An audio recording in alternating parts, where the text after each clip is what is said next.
Estimados amigos, allá donde se encuentren detrás de su receptor, tengan ustedes muy buenos días, muy buenas tardes o muy buenas noches. Aquí en el programa Encuentros que conduzco, que se transmite desde el canal web de cultura del Centro Cultural de la Universidad Nacional Mayor de San Marcos, lo hacemos con mucho gusto, dicho sea de paso, y esta mañana vamos a tener una entrevista a un joven poeta y a la vez editor. Es una persona que nos recuerda que otros poetas también pasaron por el camino de la edición. Pienso en Javier Soroguren, por ejemplo, con La Rama Florida, o Manuel Escorza con Populibros Peruanos, y así con Gustavo Valcárcel, con Perú, Perú Nuevo, precisamente, y Voz Viva de Alejandro Romualdo. Es decir, es un camino trazado por importantes poetas y que Harold Alba hoy por hoy también lo está transitando. De modo que es un gusto entrevistar a Harold Alba y le decimos buenos días, ¿qué tal, Harold? Gracias, Ricardo, por la invitación. Gracias desde la Casona por transmitir todos los días estos programas que son muy importantes para saber en qué está la cultura en Lima, en qué está la cultura en el Perú, y sobre todo porque brindan la posibilidad de invitarnos a nosotros para que podamos hablar de las cosas que venimos haciendo, con mucha confianza, con mucha fe y sobre todo con persistencia. Harold, tú eres poeta. ¿Nos leerías un poema? Pero encantado. Escribo desde que tengo, no digo uso de razón porque creo que todos empezamos desde muy jóvenes, pero sí, la primera vez que publiqué tenía 14 años, ahora tengo 36, o sea, tengo 22 años en esto y todavía insisto. Voy a leerte un poema de Lima, que es el poemario que me editaron el año 2012 en Altazor. Se llama Recabarren 350, piso 5. El canto de un mamífero muere atropellado por el pánico y los habitantes pasan. Los habitantes muerden el tráfico. Los habitantes patean un cuajo de su sangre como si la noche no importara, como si un cuerpo sobre el asfalto no importara. Aquí un hombre ha muerto. Se estremece frente a su cuerpo, patea sus extremidades, se arranca la tráquea para reinventar su voz y colgarla en una torre. Se inclina hacia su tórax, escucha el sonido inanimado de su aorta y no se conmueve, y no siente tristeza por la pérdida, y no se atreve a cerrar los ojos, y se arranca la lengua. Aquí el horizonte se quiebra, los postes apagan la luz artificial de sus osamentas, pero nadie se da cuenta, nadie observa el movimiento de sus callejones, las súplicas celestes, nadie la cifra mortal de sus nacimientos, el holocausto de sus letras, la angustia marginal de un perro que repite este poema, aquí en la ciudad de cristal, en esta Lima caótica que tiembla. ¿Qué significa Lima para ti? Para empezar, yo no soy limeño, pero sin embargo esta ciudad me cobija desde hace 16 años. Mi padre fue policía, he vivido en varios departamentos, caseríos, provincias de este país. De repente, ese desarraigo que viene conmigo hace que me identifique tanto con Lima, que ahora es una ciudad de desarraigados. O sea, a veces decimos que ya no hay limeños en Lima, en el sentido de quién es hijo de limeños, nieto de limeños, bisnieto de limeños. Eso ya casi no existe. Pero sin embargo, encontramos a un nuevo limeño, ¿no?, que son los hijos de los migrantes, que son los que han transformado esta ciudad y que han hecho que crezca de tal forma que el centro de Lima ya no es el centro de Lima, ¿no?, sino es el centro es uno de los centros de una gran ciudad, ¿no? Pero sus periferias ya tienen sus propios centros. Hablo por Villa El Salvador, Los Olivos, Lurín, Comas, o sea, limas ha crecido tanto, ya no es una sola lima, y de repente, como no es una sola lima, hace que yo sienta que todas esas distancias que vienen conmigo, las encuentre acá y pueda transmitirlas, no en este libro que tiene su nombre, precisamente describiendo cada una de sus calles, sino escribiendo la sensación que me produce cada una de esas calles, ¿no? O sea, una especie de cartografía interior, como que descubro, digamos, mi cartografía interior en estas calles a las que trato de observarle, no el cemento, no la pared, sino quizás los pasos que estuvieron antes sobre ese cemento y las espaldas que estuvieron de pronto sobre esas paredes. Lima es una ciudad por lo general sugerente. En los 400, casi 500 años que ya se aproximan, siempre ha sido una ciudad que se le ha cantado mucho, recordando a Rodrigo de Carvajal y Robles, la fiesta de Lima en 1630. Estoy pensando en Lima fundada, la conquista del Perú de Pedro de Peralta, imagínate, del siglo XVIII.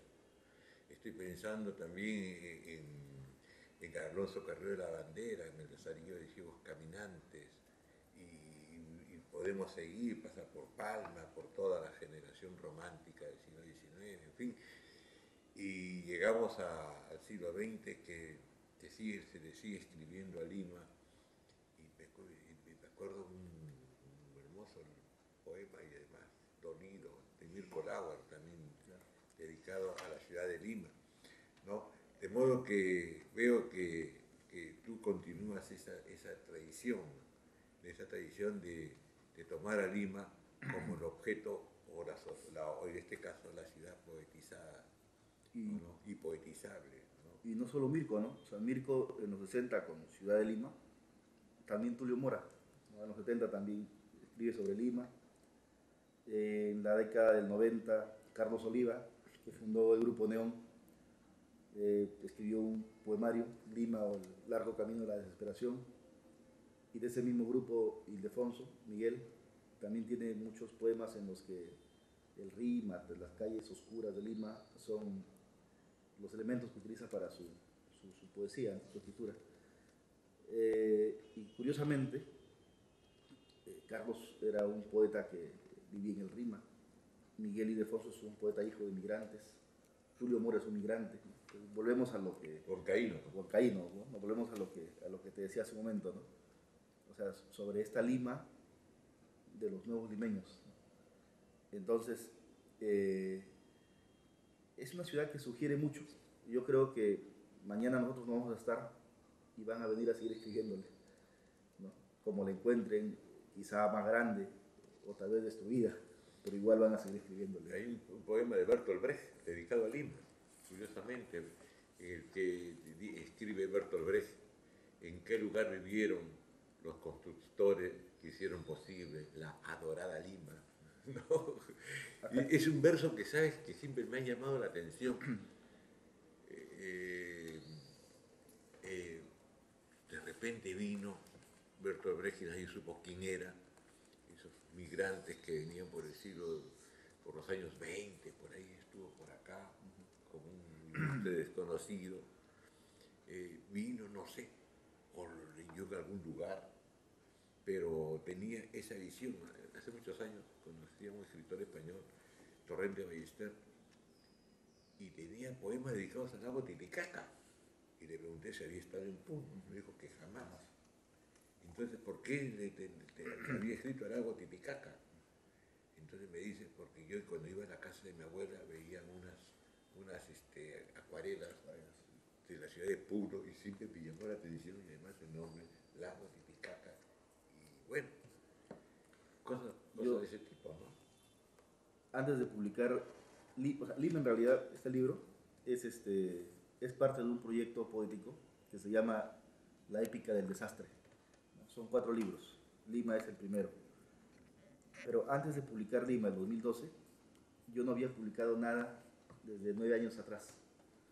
O sea, hasta los 25 había tenido el atrevimiento de publicar 6 poemarios hasta los 25 años, que creo que fue mi época, o sea, sigo aprendiendo, ¿no? Pero fue en todo caso mi primera época de aprendizaje. Durante 9 años me dediqué absolutamente a la labor editorial, me dediqué a publicar libros, y después de 9 años regreso a la poesía, digamos, públicamente, porque nunca me fui, con este libro, con Lima. Y este libro lo divido en... La forma como está dividido son dos partes, ¿no? A través de la numeración normal y a través de una especie de orden alfabético, que son los únicos códigos que tenemos los seres humanos para comunicarnos, ¿no? El número y la palabra. Entonces, la mayoría de poemas que tienen que ver con el alfabeto son una especie de paratextos, que son poemas en prosa, y los poemas que están enumerados son poemas en verso libre. Y aquí hay un poema en prosa. ¿Lo lees? Lo leo, que tiene que ver directamente con Lima, ¿no? O sea, creo que ha tratado de capturar con mayor intensidad a esta ciudad. El poema G. Lima y sus malecones saturados por la niebla, sus calles como culebras, sus habitantes de plástico reflejándose en los muros de edificios enormes, los árboles de mi distrito enfrentándose al humo de las máquinas, la soledad en la cara de Lima, en los ojos de Lima que clavados sobre el vidrio han ensuciado con su sangre el color de esta mañana, la desolación que ha tomado impulso para penetrar con el filo de tus pesadillas, Lima y su sabor circunstancial, sus brazos agitándose como una telaraña de espasmos, el ruido de las llantas, la belleza escondida en un poema que exige la eutanasia, Lima y su estética, sus valoraciones que sucumben con el rigor de los accidentes, Lima y los crímenes, Lima y la depresión como una marca, el insomnio como una marca, la fatalidad como una marca, Lima y el hedor de sus pájaros, Lima y sus callejones, Lima y los cines, la farsa en el corazón de Lima, en la espalda de Lima, el detrimento con el que afilo la lengua para decir una palabra, mi pelo engominado con la flema de Lima, tu piel colgada en mi ventana, tus manos ensuciándose con sus intestinos, Lima y el tráfico de las 5, Lima y el vértigo, Lima y su necia actitud de retornarme la tristeza. En un ambiente, pues, como bien lo has señalado hace un momento, donde la desolación, el desarraigo, el desamor aparece, ¿no? como el chorro sanguíneo que van alimentando los versos y van armando los hemistiquios que conforman el poema, de una poesía intensa, una poesía fresca además, de modo que nos agrada, querido Harold. Pero además, Harold Alba, desde poeta, es un promotor cultural. Como promotor cultural organiza conferencias, recitales de poesía a lo largo y ancho del país, viaja mucho. Esa es la parte bonita de esto. ¿No? Viaja mucho, pero no va llevando una baratija, sino va llevando algo que es fundamental en los seres humanos, ¿no? La fuerza del corazón y de la razón, ponerse al alcance de la mano a nuestro pueblo tan ansioso de comer el pan fresco de la lectura. Había conversado sobre las motivaciones en torno a qué lo impulsó a tomar como a la ciudad de Lima como la ciudad poetizada y poetizable. Harold se ha desempeñado, decíamos hace un momento, como promotor cultural, recorriendo el país, llevando libros, llevando recitales, llevando conferencias, ¿no? Es una persona que ha tomado en serio a la cultura, ha tomado en serio la promoción cultural y sabe de las carencias de nuestro pueblo. Entonces, ¿qué significa todo este periplo, esta movilización a diversas zonas del Perú, sobre todo para un joven que ha apostado por la poesía? Yo pienso que el escritor sí tiene que ser una persona comprometida. De repente, el ideal sería que comprometa a su poesía y a su acción, ¿no es cierto? Ese es el ideal. Supongamos que no suceda, yo creo que por lo menos debería de comprometer su actitud como persona frente a su responsabilidad sobre lo que encuentra con tantas carencias y limitaciones, ¿no? En el Perú, en este momento, no hay políticas culturales y las pocas que existen, si es que existen, que deben ser poquísimas, no se desarrollan como deberían de desarrollarse, ¿no es cierto? Cuando yo vivía en el norte, he visto con más cercanía estas carencias. O sea, sé lo que no es tener en una biblioteca libros, ¿no?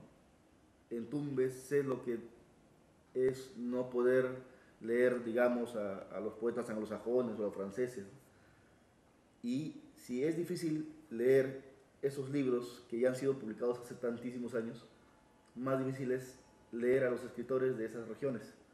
Es más complicado. O sea, si editar en Lima es casi difícil, ahora ya no es tanto, editar en provincia es mucho más difícil.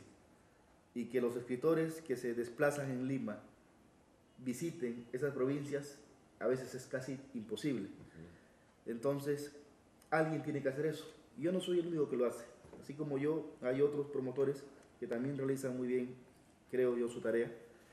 Pero estamos, digamos, en la marcha o estamos dentro de esa columna de promotores que están tratando de democratizar el libro y descentralizar, digamos, las culturas, ¿no? Por eso yo empecé hace 11 años con el trabajo de edición. Y fue una situación simpática, porque hace un momento tú mencionaste a Escorza, y yo empecé editando libros precisamente haciendo una colección de literatura peruana a bajo precio. La colección Perú Lee, que la hicimos con otro poeta, en el que cada libro costaba $1 solo. Eran libros así, como este, libros con tapas a todo color, con presentaciones que no tenían nada que envidiarle a libros que cuestan 10 soles, 15 soles, y nosotros hicimos una colección de 20 títulos que se vendían a $1 solo.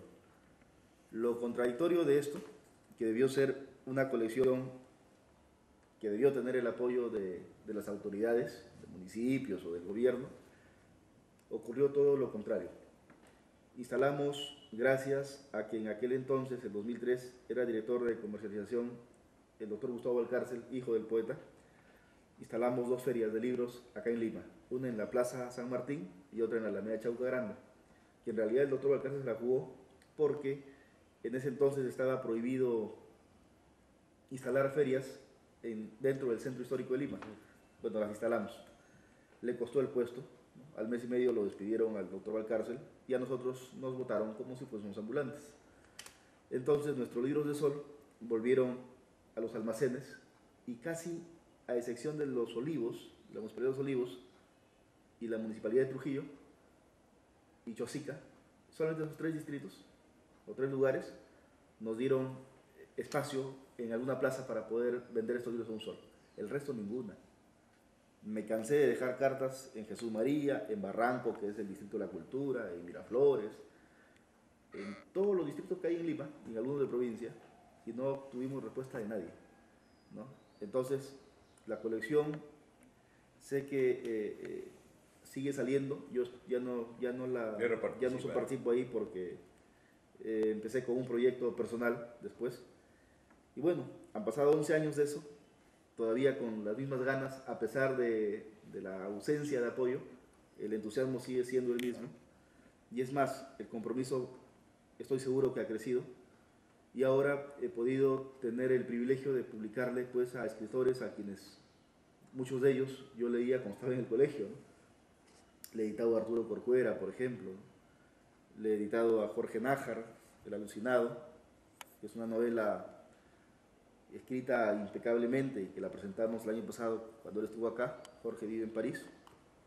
He podido publicarle a Oscar Málaga, la ópera de Dulce Diamante, que además de poeta es un estupendo novelista.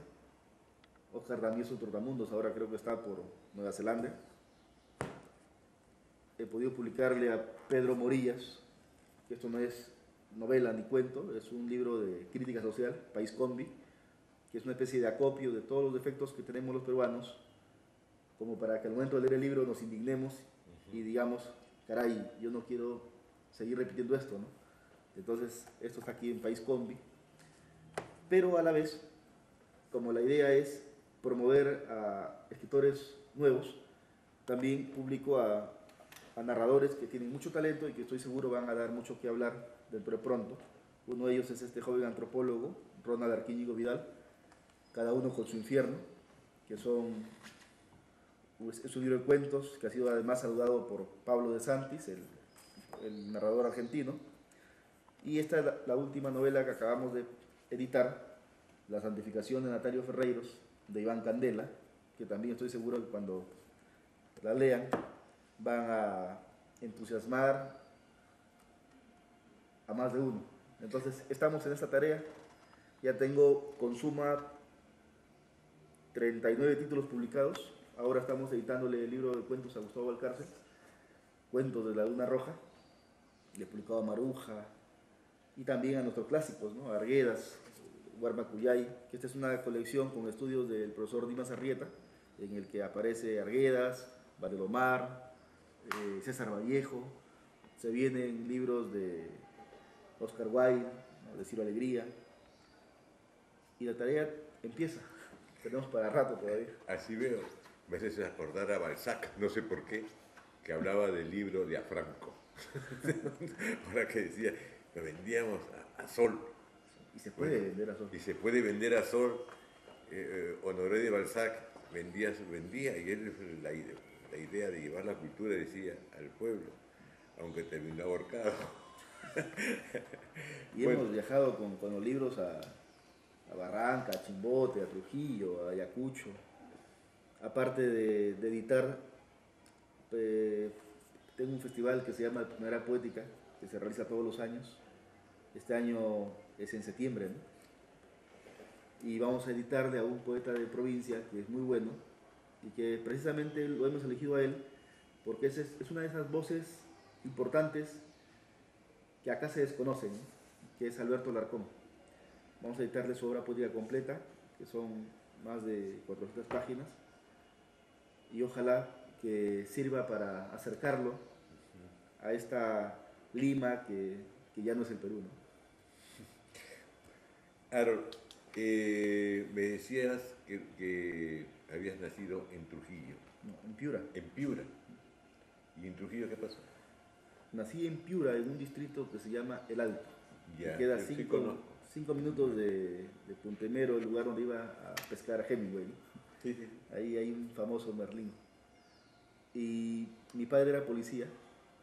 He vivido en El Alto, he vivido en Tumbes, en Cajamarca. En Trujillo estudié Derecho. ¿En la UPAO? En la UPAO, en Ateneo Rego. Es curioso porque el primer lugar que yo aprendí a querer fue Tumbes. En Tumbes viví 7 años. En Tumbes, en un caserío que se llama Cañaveral, que queda de la Panamericana Norte a 4 horas hacia la montaña, al bosque seco tropical.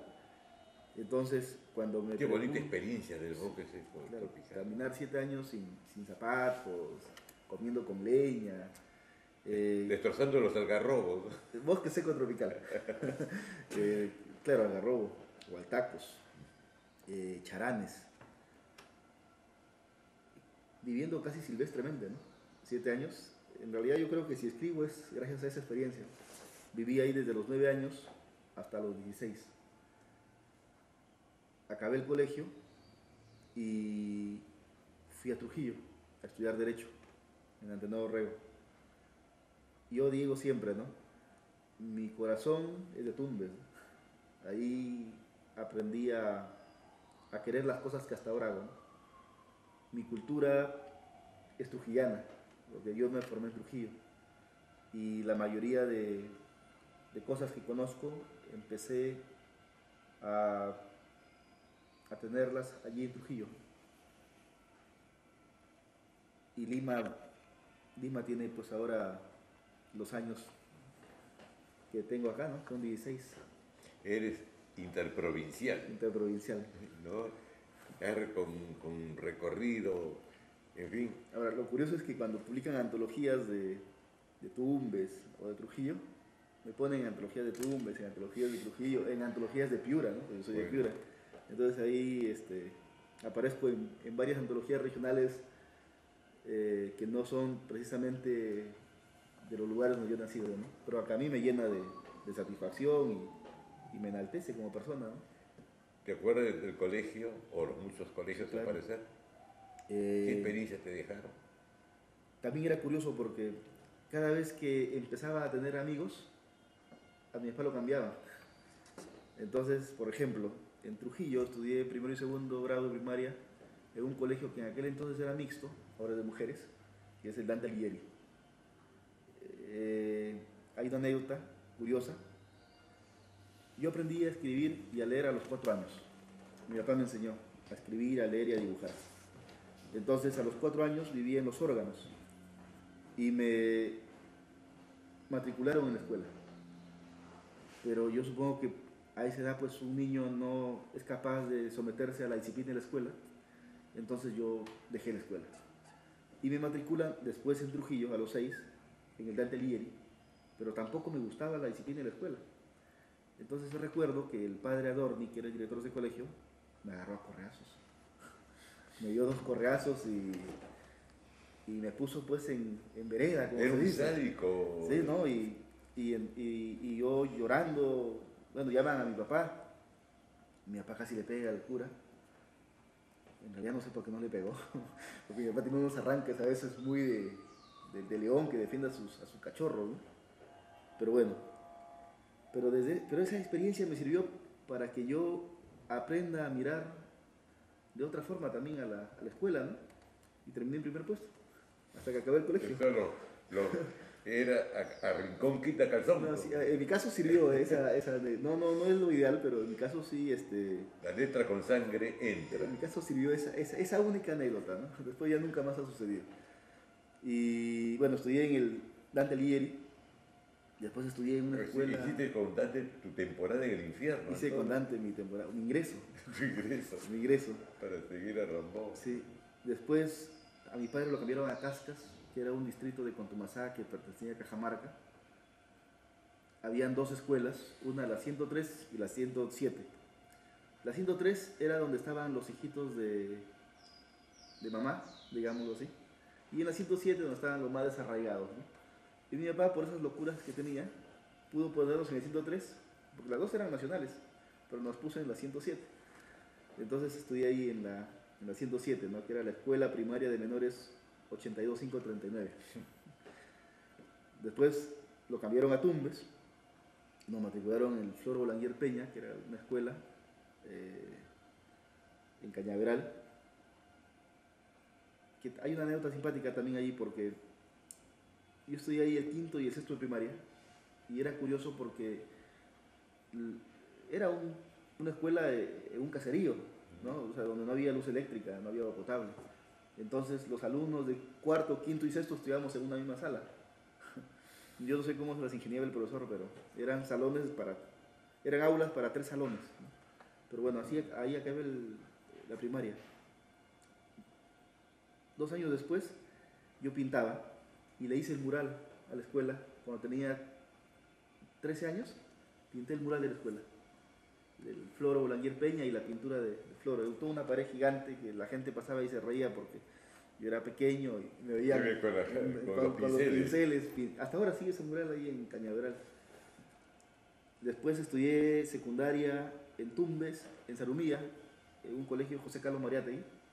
He pasado también por el Amauta, eso fue en Papayal. en el San Agustín de Zarumilla.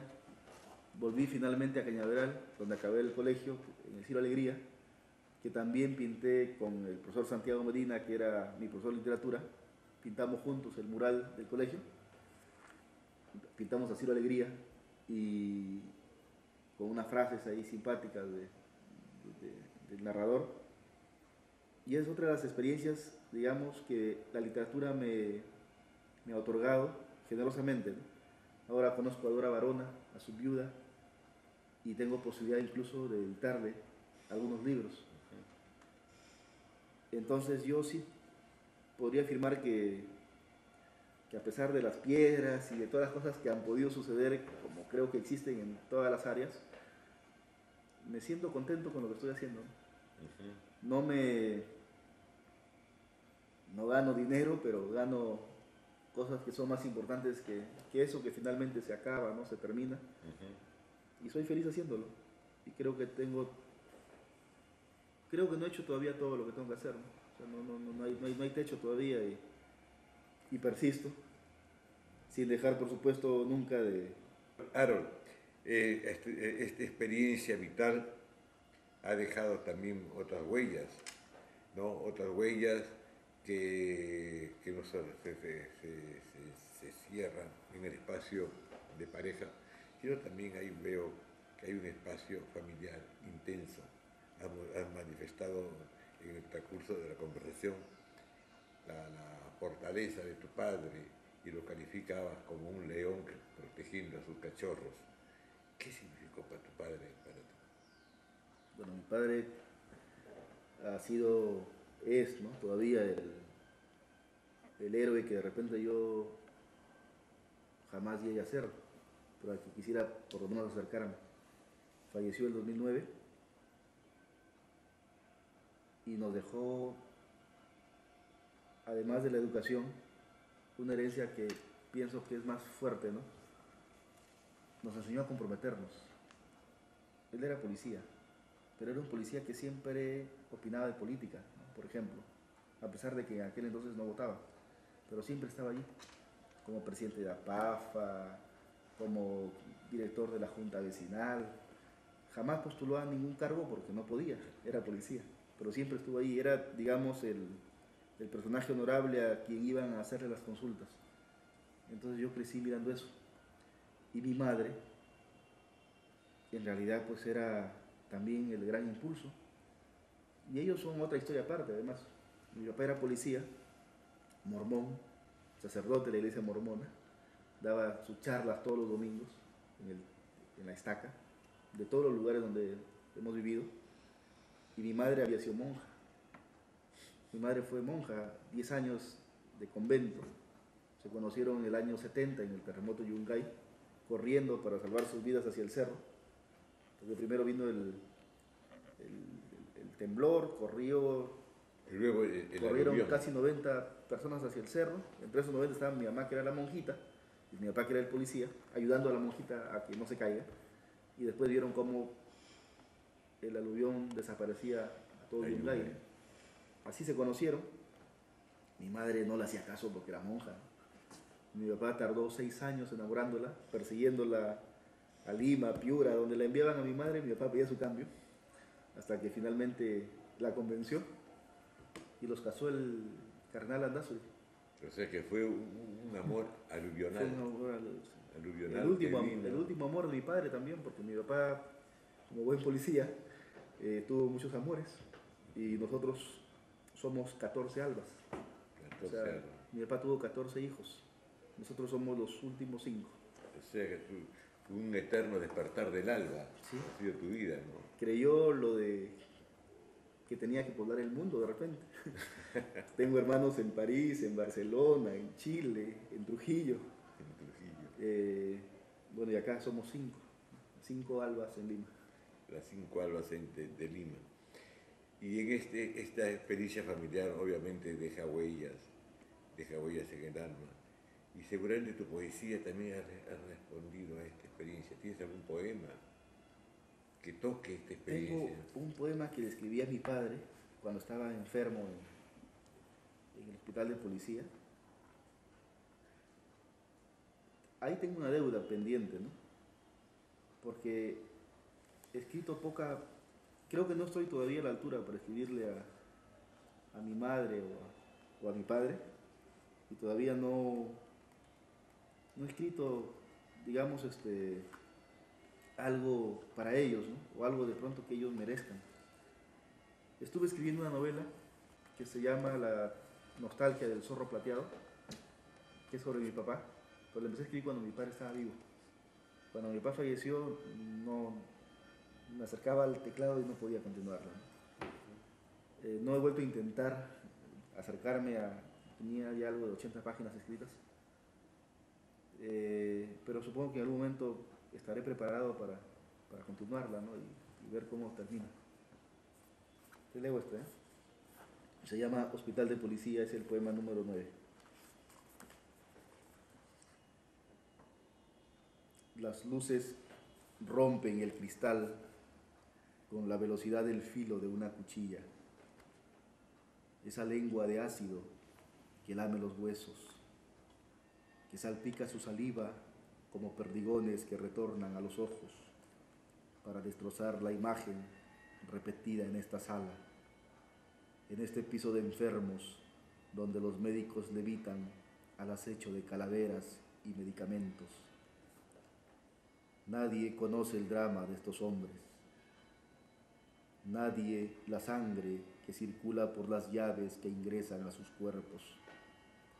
Nadie la voz escrita de mi padre que toda la noche ha custodiado, como hace años, el sueño de los internos. Lo observo, escupe.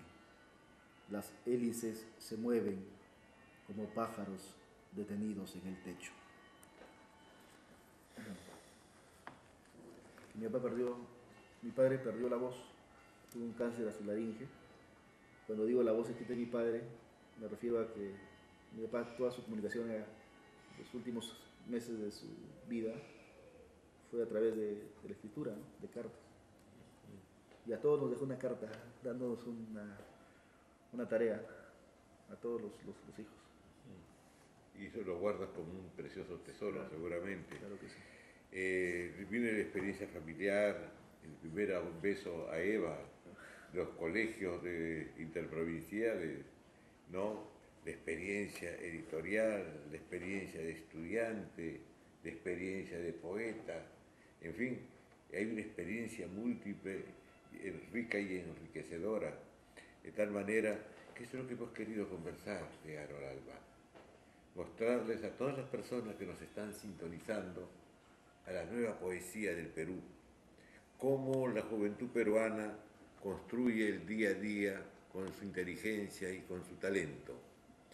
De tal manera que nos sentimos muy gustosos, querido Harold, de haberte recibido en este programa de encuentros conmigo y que haya sido del gusto, como ha sido para mí, de todas las personas que nos han sintonizado.